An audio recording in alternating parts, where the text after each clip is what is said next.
नमस्कार साथियों, A1 online classes में आपका हार्दिक स्वागत। जय हिंद, जय भारत। कैसे हो? मस्त होंगे, स्वस्थ होंगे और आप अपनी पढ़ाई को निरंतर कर रहे होंगे। हमने पिछली क्लास में देखा था साइक्रोमेट्री टर्म्स और साइक्रोमेट्री चार्ट। आज का हमारा जो टॉपिक होगा वो होगा COP। COP क्या होता है? COP मीन्स निस्पंदन गुणांक बोलते हैं जिसको, यानी coefficient of performance.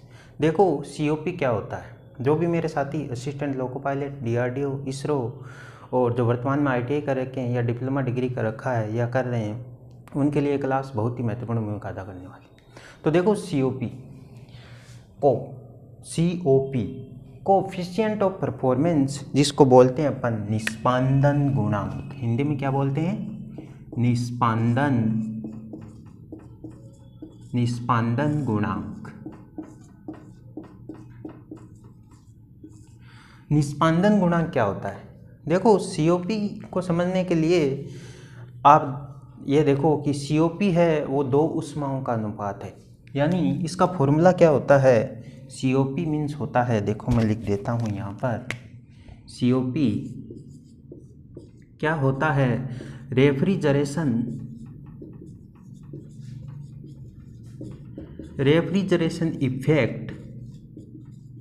Refrigeration effect का वर्क डन के साथ जो अनुपात होता है, वर्क डन के साथ जो अनुपात होता है उसको हम COP बोलते हैं। COP है वो वैसे दो ऊष्माओं का अनुपात है, इसकी कोई भी इकाई नहीं होती।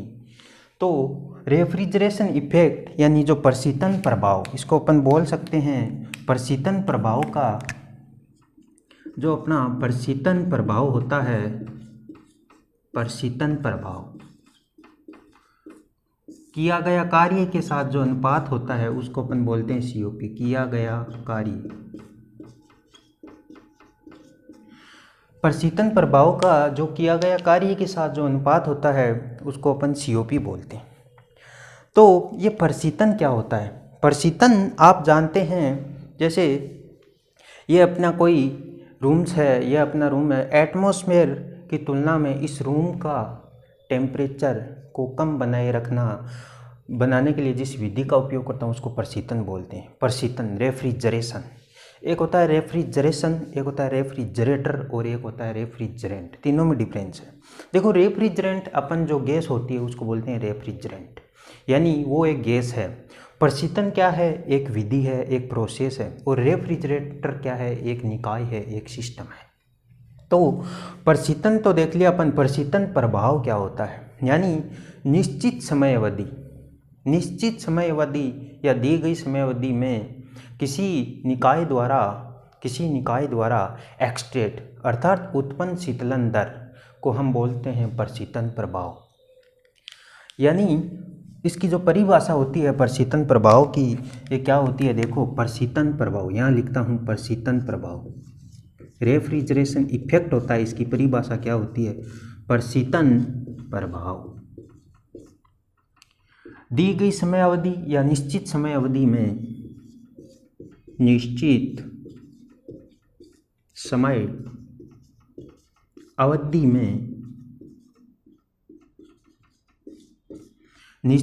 अवधि में किसी निकाय द्वारा, निकाय यानी जो अपनी मशीन होती है उसको, किसी निकाय द्वारा, देखो निश्चित समय अवधि में किसी निकाय द्वारा एक्सट्रेट ऊष्मा यानी जो ऊष्मा को क्या कर रहा है? एक्सट्रेट कर रहा है। एवापोरेटर क्या करता है? ऊष्मा को एब्जॉर्ब करता है। कंडेंसर क्या करता है? रिजेक्ट करता है। तो एक्सट्रेट ऊष्मा अर्थात उत्पन्न शीतलन दर, अर्थात उत्पन्न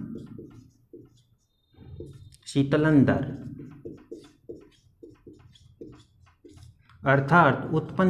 दर को निकाय का प्रशीतन प्रभाव कहते हैं। निकाय का प्रशीतन प्रभाव कहते हैं। क्या कहते हैं? प्रशीतन प्रभाव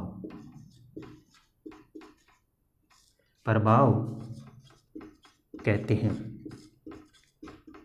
तो देखो COP क्या होती है? प्रशीतन प्रभाव का वर्क डन के साथ जो रेशियो होता है उसको COP बोलते हैं। तो प्रशीतन प्रभाव क्या होता है? किसी निश्चित समय अवधि में किसी निकाय द्वारा एक्सट्रेट ऊष्मा अर्थात उत्पन्न शीतलन दर को निकाय का प्रशीतन प्रभाव कहते हैं। यानी कोई रेफ्रिजरेशन मशीन है, कोई रेफ्रिजरेटर है, वो क्या करता है, एवापोरेटर के अंदर क्या करता है, एब्जॉर्ब करता है हीट को। एवापोरेटर के अंदर क्या करता है, एब्जॉर्ब करता है, अवशोषित करता है, और कंडेंसर में क्या करता है, रिजेक्ट करता है।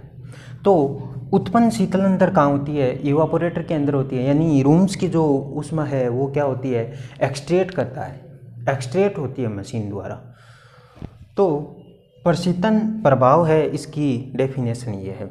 अब हम बात करने वाले हैं रेफ्रिजरेटर की जो COP होती है उसको किस प्रकार से अपन दर्शाते हैं। तो देखो, बात करते हैं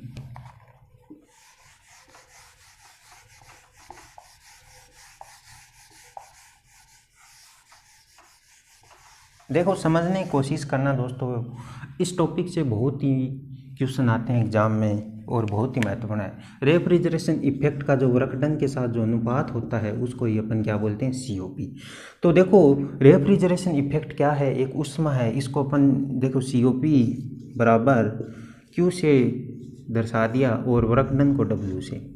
यानी यह भी निश्चित समय में किया गया कार्य है और निश्चित समय में, और ये भी निश्चित समय में होता है। तो दो ऊष्माओं का अनुपात हो गया तो COP की जो कोई भी यूनिट नहीं होती, कोई भी इकाई नहीं होती। अब इसको मैं समझाता हूँ आपको। देखो, ये अपना, देखो यहाँ पे मैं, ये अपना रेफ्रिजरेटर है। क्या है? रेफ्रिजरेटर है। इस पर मैं वर्क करता हूँ, वर्क फॉर रेफ्रिजरेटर, ठीक है। और ये अपना है सोर्स। समझने की कोशिश करना दोस्तों। और ये अपना है सिंक। क्या है? सिंक। देखो, ये सोर्स हो गया, ये सिंक हो गया, इसको मैं बोल सकता हूँ सोर्स, और ये अपना हो गया सिंक। इसकी जो ऊष्मा उसको मैं Q1 से दर्शाता हूँ, Q1, और इसकी ऊष्मा को Q2 से। अब देखो, रेफ्रिजरेटर पर अपन वर्क करते हैं। आप एक प्रकार से समझ सकते हो, जैसे ये अपनी रूम्स है, ठीक है, और ये अपना रेफ्रिजरेटर है, और ये अपना एटमॉस्फेयर है। यानी रूम्स की ऊष्मा को अपन क्या करेंगे, रेफ्रिजरेटर के द्वारा क्या करेंगे, बाहर निकालेंगे। रेफ्रिजरेटर के द्वारा रूम्स की ऊष्मा क्या करेंगे, एटमॉस्फेयर में रिजेक्ट करेंगे। या रेफ्रिजरेटर के संदर्भ में देखें पूरा, ये अपना इवापोरेटर है, ये कंप्रेसर है, और ये है कंडेंसर। तो COP के कैसे दर्शाएंगे? देखो, प्रशीतन प्रभाव, प्रशीतन अपन डेफिनेशन देखिए, प्रशीतन प्रभाव, प्रशीतन प्रभाव। तो प्रशीतन प्रभाव कहाँ हो रहा है? इसमें हो रहा है Q1। कहाँ हो रहा है? Q1 में। अब क्या होता है, प्रशीतन प्रभाव का किसके साथ रेशियो किया गया कार्य है? तो वर्क फॉर रेफ्रिजरेंट।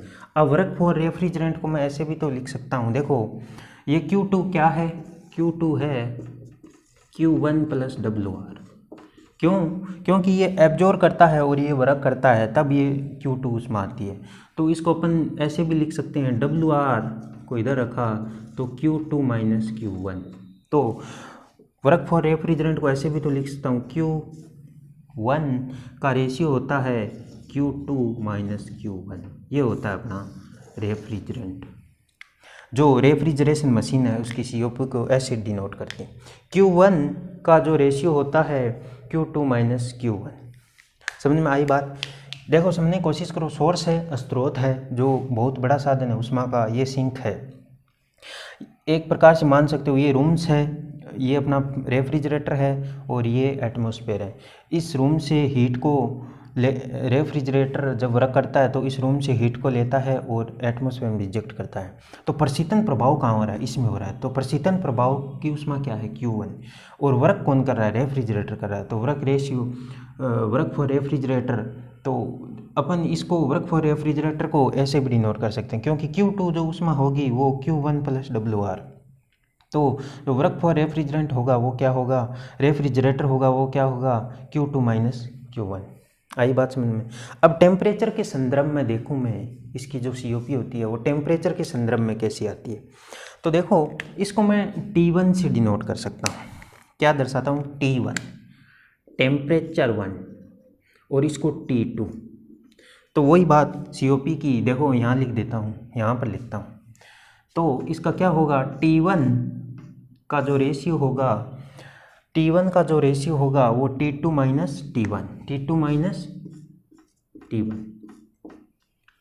T1 का जो रेशियो होगा दो टेम्परेचर के अकॉर्डिंग, जैसे संघनन तापमान और वाष्पन तापमान के अकॉर्डिंग देखिए, T1 क्या है, वाष्पन तापमान, T2 क्या है, संघनन तापमान माइनस वाष्पन तापमान। तो COP के फॉर्मूलों को याद रखना है, एक ये है और ये है, और अपन यहाँ से समझने की कोशिश की। COP क्या होता है, रेफ्रिजरेशन इफेक्ट का अवरक्तन के साथ जो अनुपात होता है दोस्तों, वो होता है COP। अब एंथैल्पी के संदर्भ में देखते हैं अपन। एंथैल्पी के संदर्भ में COP को देखने के लिए हमको दो डायग्राम समझने होंगे। वैसे तो अपन याद रख सकते हैं डायरेक्ट, लेकिन वो कैसे आते हैं, दो डायग्राम समझने बहुत ही आवश्यक है। एक होता है TS डायग्राम और एक होता है जो जिसको बोलते हैं टेम्परेचर एंट्रोपी, और एक होता है प्रेशर एंथैल्पी। प्रेशर एंथैल्पी आगे हम COP के जो न्यूमेरिकल्स होंगे एक एक वो भी करेंगे, लेकिन इनसे पहले हम TS और PH डायग्राम को समझते हैं। तो देखो TS और PH डायग्राम,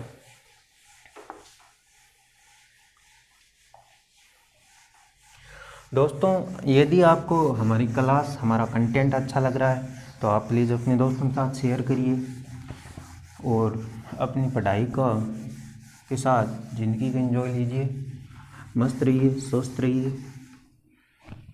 देखो अब हम बात करने वाले हैं TS और PH डायग्राम।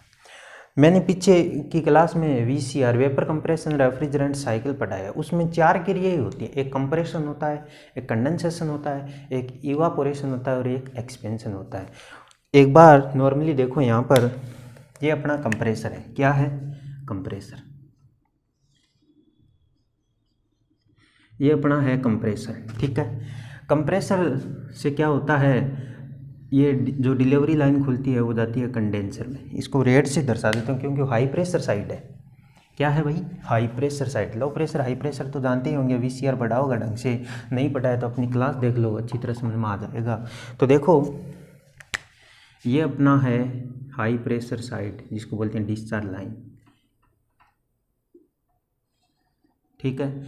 ये जा रही है कंडेंसर के अंदर, कहाँ जा रही है, कंडेंसर के अंदर। यहाँ कंडेंसर बना देता हूँ मैं, ये अपना हो गया कंडेंसर। समझने की कोशिश करना, बहुत ही काम आने वाली चीज़ है। ये फिर जा रही है यहाँ से एक्सपेंशन डिवाइस या थ्रोटल वाल जिसको बोलते हैं, ये हो गया अपना थ्रोटल वाल, और यहाँ से आ रही है, देखो इसको ब्लैक से ही बना देता हूँ क्योंकि यहाँ प्रेशर डाउन हो जाता है। ये हो गया इवापोरेटर, क्या हो गया, इवापोरेटर, और ये सक्शन लाइन बन के यहाँ पर कंडेंसर में खुलती है। इसमें 4 प्रोसेस होती है। कितनी प्रोसेस होती है, 4 प्रोसेस होती है। देखेंगे अपन आइसेंट्रोपिक क्या होता है, आइसेंथैल्पिक क्या होता है। देखो ये है कंप्रेशर, क्या है, कंप्रेशर,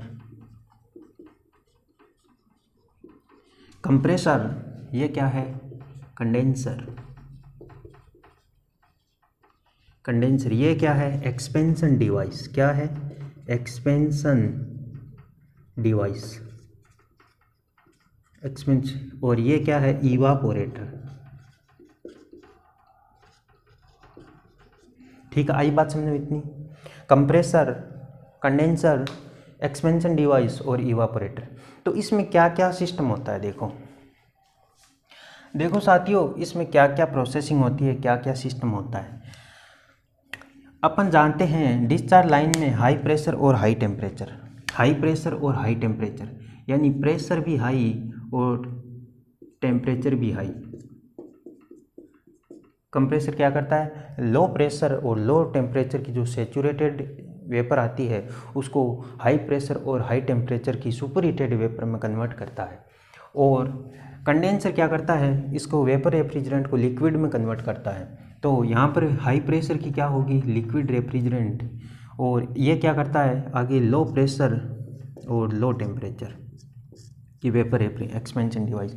और इसमें क्या होता है, अपन खाद्य पदार्थों की या जो रूम्स है उसकी ऊष्मा को शोषित करके रेफ्रिजरेंट को वेपर से लिक्विड से किस में कन्वर्ट कर देते हैं, वेपर में कन्वर्ट कर देते हैं।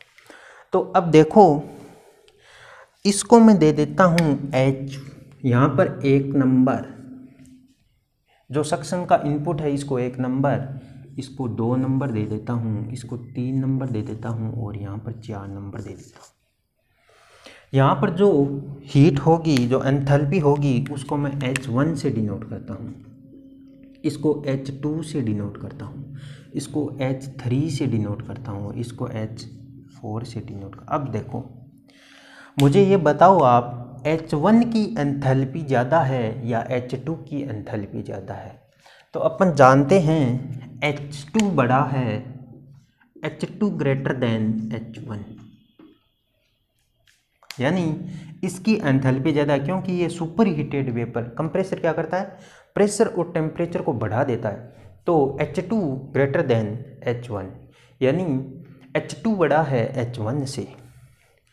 और यहाँ पर देखो H2 बड़ा है H3 से। कहाँ से बड़ा है, H3 से। H2 बड़ा है H3 से, क्योंकि कंडेंसर क्या करता है, वेपर रेफ्रिजरेंट को लिक्विड में कन्वर्ट कर देता है, तो इसका जो एंथैल्पी है वो कम हो जाएगी। और H3 H4 क्या है, आपस में बराबर है, क्योंकि एक्सपेंशन डिवाइस के अंदर क्या होता है, आइसेंथैल्पिक, समान एंथैल्पी पर एक्सपेंशन होता है। क्या होता है, समान एंथैल्पी पर एक्सपेंशन होता है। तो H3 बराबर H4। और इसमें देखो कौन सा बड़ा, H1 बड़ा है या H4? तो H1 बड़ा है, तो H1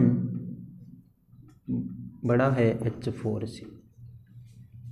ठीक है, तो COP को कैसे डिनोट करते हैं, COP को कैसे डिनोट करते हैं एंथैल्पी के संदर्भ में? तो मैं देखो अभी बताता हूँ। COP अपन देखा था, COP क्या होता है, रेफ्रिजरेशन इफेक्ट।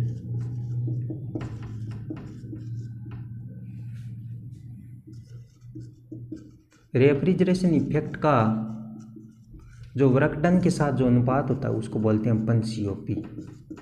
तो इसमें देखो रेफ्रिजरेशन इफेक्ट कहाँ उत्पन्न हो रहा है, इवापोरेटर के अंदर। इवापोरेटर के अंदर उत्पन्न हो रहा है, तो इसको कैसे लिखेंगे, H1 minus H4, H1 minus H4, क्योंकि इवापोरेटर के अंदर रेफ्रिजरेंट प्रवेश करेगा, हीट को एब्जॉर्ब करेगा और सक्शन लाइन के द्वारा कंडेंसर कंप्रेसर में चली जाएगी गैस। तो रेफ्रिजरेशन इफेक्ट यहाँ हो रहा है, वर्क डन कहाँ हो रहा है, कंप्रेसर कर रहा है वर्क। कौन कर रहा है, कंप्रेसर कर रहा है वर्क। तो COP को कैसे लिखेंगे अपन, देखो इसको लिख सकते हैं H1 माइनस H4। और वर्क कहाँ हो रहा है, देखो वर्क यहाँ हो रहा है, तो कौन सी एंथैल्पी बढ़ी है, H2 H1 से। तो H2 माइनस H1, ये होता है COP का एंथैल्पी के संदर्भ में रेशियो। याद रखना है, ऐसे याद नहीं रखो, ऐसे रख लेना 14/21, यानी H1 माइनस H4 का जो रेशियो होता है वो H2 माइनस H1। इसको एक तरीके से और भी लिख सकते हैं, ये देखो अपन जानते हैं कि 3 और 4 आपस में बराबर होता है। जहाँ पर 3 और 4 आया है वहाँ पर 3 भी लिख सकता हूँ। तो देखो इसको इस प्रकार से लिख सकते हैं, कई जगह इस प्रकार से लिखा था H1 माइनस HF3 बटा H2 माइनस H1, एक ही बात है, क्योंकि अपन जानते हैं एक्सपेंशन में सम एंथैल्पिक प्रोसेस होती है, सम एंथैल्पी प्रोसेस होती है। तो दोस्तों हमने COP की बात की।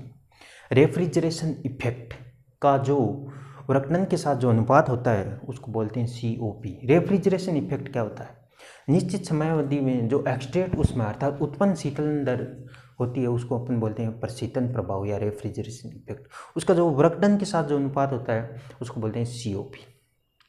COP हमने देखा था Q1 बटे में Q2 माइनस Q1 और T1 बटे में T2 माइनस T1 और H1 minus H4 as compared to H2 minus H1।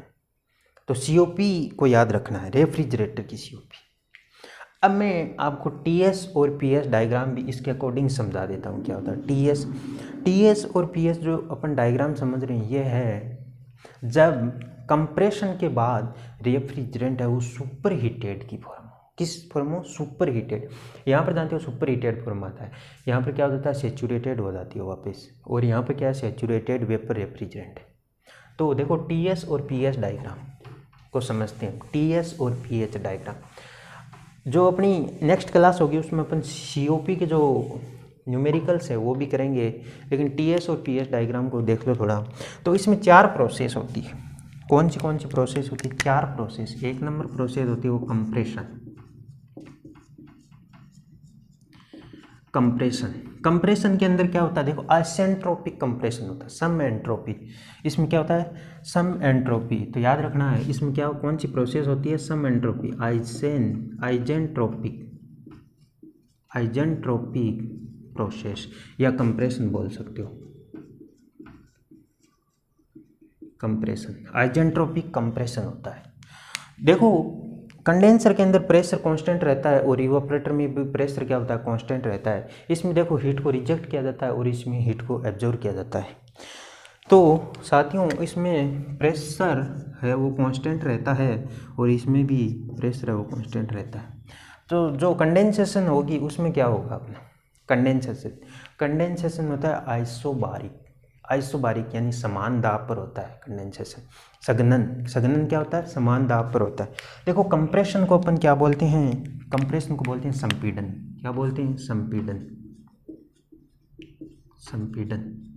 संपीड़न जो अपना होता है वो आइजेंट्रोपिक कंप्रेशन यानी आइजेंट्रोपिक समान एंट्रोपी पर संपीड़न होता है। इसको हिंदी में लिख देता हूँ, सम एंट्रोपी संपीड़न। क्या होता है? संपीड़न। याद रखना है कंप्रेसर के अंदर एंट्रोपी बढ़ती है या घटती है तो सम एंट्रोपी संपीड़न। इसके बाद कंडेंसेशन की मैं बात करता हूँ। किसकी बात करता हूँ? कंडेंसेशन। कंडेंसर के अंदर जो होती है ये होता है कंडेंसर के अंदर क्या होता है? कंडेंसेशन होता है, यानी अपन बोल सकते हैं सघनन होती है। क्या होती है? सघनन। तो इसमें क्या होता है? प्रेशर कांस्टेंट रहता है। प्रेशर कांस्टेंट मतलब आइसोबारिक प्रोसेस होती है, आइसोबारिक कंडेंसेशन होती है यानी समान दाब पर होता है। तो देखो अब जब टीएस और पीएस डायग्राम को दर्शाऊंगा ना तो भी ये कंसेप्ट बहुत ही महत्वपूर्ण होगी। तो ये प्रोसेस है ना ये इम्पोर्टेंट होगी, याद रखना है। तो देखो कंडेंसर जो सघनन में होता है आइसोबारिक कंडेंसेशन, इसको लिख देता हूँ कंडेंसेशन। ठीक है, कंडेंसेशन होता है। देखो इसके बाद अपन बात करते हैं एक्सपेंशन। एक्सपेंशन के अंदर अपन जानते हैं एंथैल्पी सेम रहती है, तो आइजेंथैल्पिक प्रोसेस होती है। और एंट्रोपी क्या होती है? एंट्रोपी बढ़ती है क्योंकि इरिवर्सिबल प्रोसेस है। तो देखो एक्सपेंशन डिवाइस के अंदर क्या होता है? एक्सपेंशन या थ्रोटल वाल्व। एक्सपेंशन डिवाइस के अंदर क्या होती है? डिवाइस के अंदर एक्सपेंशन क्रिया होती है। कौन सी क्रिया होती है? एक्सपेंशन। अपन बोल सकते हैं एक्सपेंशन समझते हो ना? प्रसारण। अपन क्या करते हैं? दाब को कम करते हैं, प्रसारण। इसमें क्या होता है? आइजेंथैल्पिक प्रोसेस।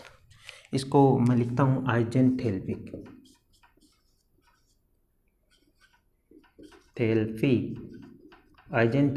एक्सपेंशन होता है। क्या होता है? आइजेंथैल्पिक एक्सपेंशन। याद रखना इनको, यानी आइजेंथैल्पिक का मतलब हो गया समान एंथैल्पी। क्वेश्चन कई बार आता है वीसीआर सिस्टम की ऐसी कौन सी डिवाइस है जिसमें समान एंथैल्पी पर प्रोसेस होती है? तो होती है एक्सपेंशन डिवाइस। या निम्न में से एक्सपेंशन डिवाइस में क्या होता है?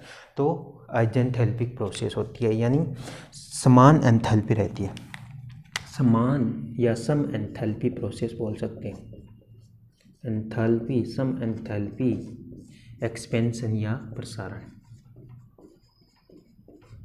याद रखना है दोस्तों, सम एंथैल्पी, प्रसारण। इसके बाद मैं बात करता हूँ जो अपना इवापोरेशन, जो इवापोरेटर के अंदर जो चौथी क्रिया होती है उसमें क्या होता है। तो इवापोरेशन के अंदर क्या होता है, इनको देख लो, स्क्रीनशॉट ले सकते हो आप इसका पूरी सिस्टम का। अब देखो इवापोरेटर के अंदर क्या होता है, इवापोरेटर के अंदर क्या होता है, इवापोरेटर के अंदर क्या होता है, देखो समझने की कोशिश करना दोस्तों, इम्पोर्टेंट और इंटरेस्टिंग, और जहाँ से एग्जाम में बहुत ज़्यादा क्वेश्चन आते हैं वो टॉपिक पढ़ रहे हैं हम। देखो इवापोरेटर होता है जो चौथी क्रिया अपनी, इवापोरेटर के अंदर इवापोरेशन होता है, इवापोरेशन, इवापोरेशन को बोल सकते हैं एक तरीके से वाष्पन, सॉरी वाष्पन। इसमें क्या होता है, इसमें प्रेशर कांस्टेंट होता है आइसोबारिक, क्या होता है, आइसोबारिक, आइसोबारिक प्रोसेस, ठीक है, आइसोबारिक प्रोसेस होता है, यानी समदाब, आइजेनबारिक या आइसोबारिक समदाब वाष्पन, समदाब वाष्पन होता है। अब हम पीएच और टीएच डायग्राम को दर्शाएंगे। हमने जो एंथैल्पी के संदर्भ में जो सीओपी पढ़ी थी, H1 - H4 as compare to H2 - H1, तो ये पीएच और टीएच डायग्राम के द्वारा ही समझ सकते हैं। देखो अब मैं पहले बात कर लेता हूँ, किसकी, टीएच डायग्राम की, टेम्परेचर एंट्रोपी। देखो अपना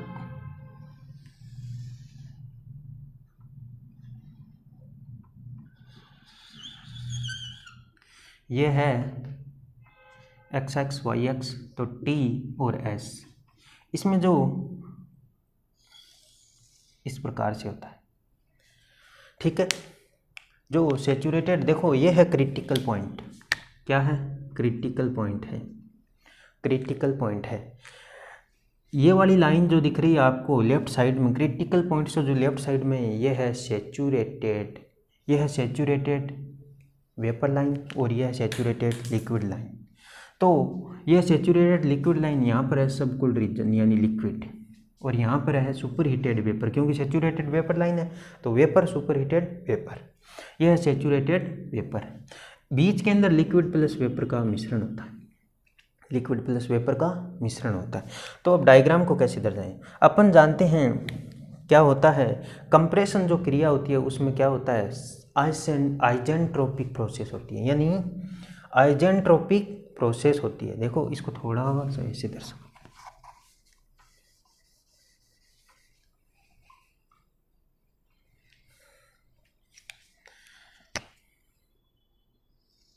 इस प्रकार से, थोड़ा सा यहाँ से कर रहा हूँ मैं। देखो आइजेंट्रोपिक प्रोसेस के अंदर मैं जैसे मैं यहाँ पर हूँ, कहाँ हूँ, यहाँ पर हूँ, यहाँ से 1 और 4 हमने देखा था, 1 और जो कंप्रेशन होता है 1 और 2 के बीच में, तो आइजेंट्रोपिक प्रोसेस होती है, तो उसमें टेम्परेचर भी बढ़ता है और प्रेशर भी बढ़ता है। कंप्रेसर क्या करता है, तो इस पर, और लेकिन एंट्रोपी ये जो नीचे वाली ये स्थिर रहती है, तो इसको ऊपर ले जाता हूँ, ठीक है। अब क्या होता है, ये यहाँ पर कंप्रेशन होने के बाद सैचुरेटेड न होकर सुपर हीटेड की फॉर्म में कन्वर्ट हो जाती है वेपर रेफ्रिजरेंट। तो इस सुपर हीटेड को रिमूव करता हूँ और सैचुरेटेड बनाता हूँ, तो यहाँ आ जाता हूँ मैं, सैचुरेशन लाइन में आ जाता हूँ, सैचुरेशन लाइन में आ जाता हूँ। अब कंडेंसर के अंदर क्या होती है, कंडेंसर के अंदर जो प्रेशर होता है वो कांस्टेंट रहता है, तो ये लिक्विड और वेपर के रीजन में चलेगा डायरेक्ट, सीधा एकदम सीधा सीधा यहाँ पर, ये कंडेंसेशन हो गया। इसके बाद एक्सपेंशन के अंदर क्या होता है, एंथैल्पी है वो सेम रहती है, एंथैल्पी क्या रहती है, सेम रहती है, लेकिन एंट्रोपी है वो बढ़ती है। तो इसको अपन डॉटेड लाइन से दर्शाते हैं इस प्रकार से, ये बढ़ी हुई दिखे, और इसके बाद ये हो गया एक्सपेंशन, एक्सपेंशन। और अब इवापोरेशन के अंदर क्या होता है, प्रेशर कांस्टेंट रहता है, प्रेशर क्या रहता है, कांस्टेंट रहता है। तो देखो, और ये रहा, जब हीट को रिजेक्ट करूँगा, जब हीट को रिजेक्ट करूँगा मैं कंडेंसर के अंदर तो एंट्रोपी कम होगी, जब हीट को ऐड करूँगा तो एंट्रोपी बढ़ेगी। ये है अपना TS diagram, temperature entropy diagram. इस देखो यहाँ से यहाँ 1 2 3 और 4, यहाँ से यहाँ कंप्रेशन हो रहा है, 2 से 3 कंडेंसेशन हो रहा है, 3 से 4 एक्सपेंशन हो रहा है, 4 से 1। तो इसमें अपन देखा 2 तो होती है आइसोबारिक यानी समान दाब, और एक होती है सम एंथैल्पी प्रोसेस, सम एंथैल्पी प्रोसेस। और यहाँ पर देखो एंट्रोपी है सेम है, आइजेंट्रोपिक प्रोसेस। अब मैं बात करता हूँ पीएच डायग्राम की। पीएच डायग्राम के द्वारा हम देखते हैं सीओपी है वो एंथैल्पी के संदर्भ में पीएच डायग्राम से कैसे दर्शाते हैं। तो पीएच डायग्राम की अगर मैं बात करता हूँ, इसको मिटा देता हूँ पहले। पीएच डायग्राम समझने की कोशिश करना। देखो H1 H2 H3 और H4 मैंने बताया था H1 किससे छोटा है, H2 से, यानी H2 बड़ा है H1 से। TS डायग्राम देख लिया। अब अपन बात करते हैं pH pressure enthalpy diagram. PH देखो ITI कर रहे हैं उनको ज़्यादा ऐसे इनके बारे में विस्तृत जानकारी कोई आवश्यकता नहीं है, लेकिन COP पूछा जाता है कई बार, H1 माइनस H4 बटे में H2 माइनस H1। लेकिन पता होना चाहिए कि TS और PS डायग्राम क्या होता है। यह है प्रेशर एंथैल्पी, ठीक है। देखो इसको किस टाइप से दिखाते हैं, इसको अपन इस टाइप से एक तरीके से बोल सकते हैं। यह है क्रिटिकल पॉइंट, यह है सैचुरेटेड लिक्विड लाइन, यह है सैचुरेटेड वेपर लाइन। यहाँ पर सुपरहीटेड फॉर्म है, यहाँ लिक्विड वेपर मिश्रण है और सबकूल्ड रीजन है, अधोशीतली क्षेत्र है।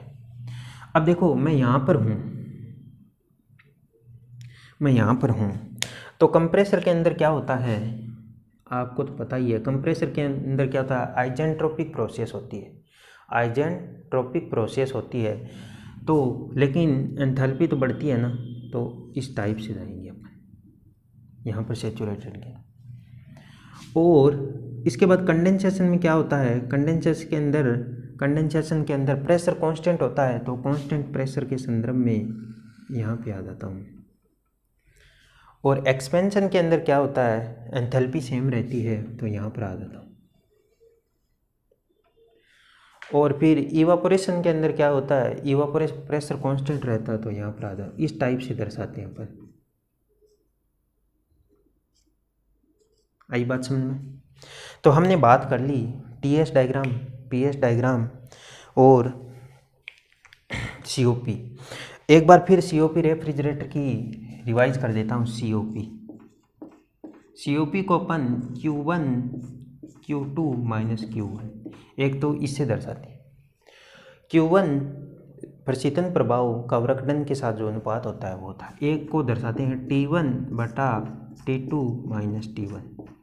और एंथैल्पी के संदर्भ में देखिए H1 माइनस H4 और H2 माइनस H1, या इसको अपन ऐसे भी लिख सकते हैं H1 माइनस HF3 का जो रेशियो होता है H2 माइनस H1।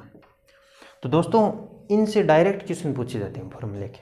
तो आपको आज की क्लास अच्छी लगी होगी, यदि अच्छी लगी है तो शेयर करना, लाइक करना और अपने दोस्तों को बताना कि कोएफिशिएंट ऑफ परफॉर्मेंस की जो नई क्लास वो आ गई है। बने रहिए हमारे साथ, तब तक के लिए बाय, जय हिंद, जय भारत।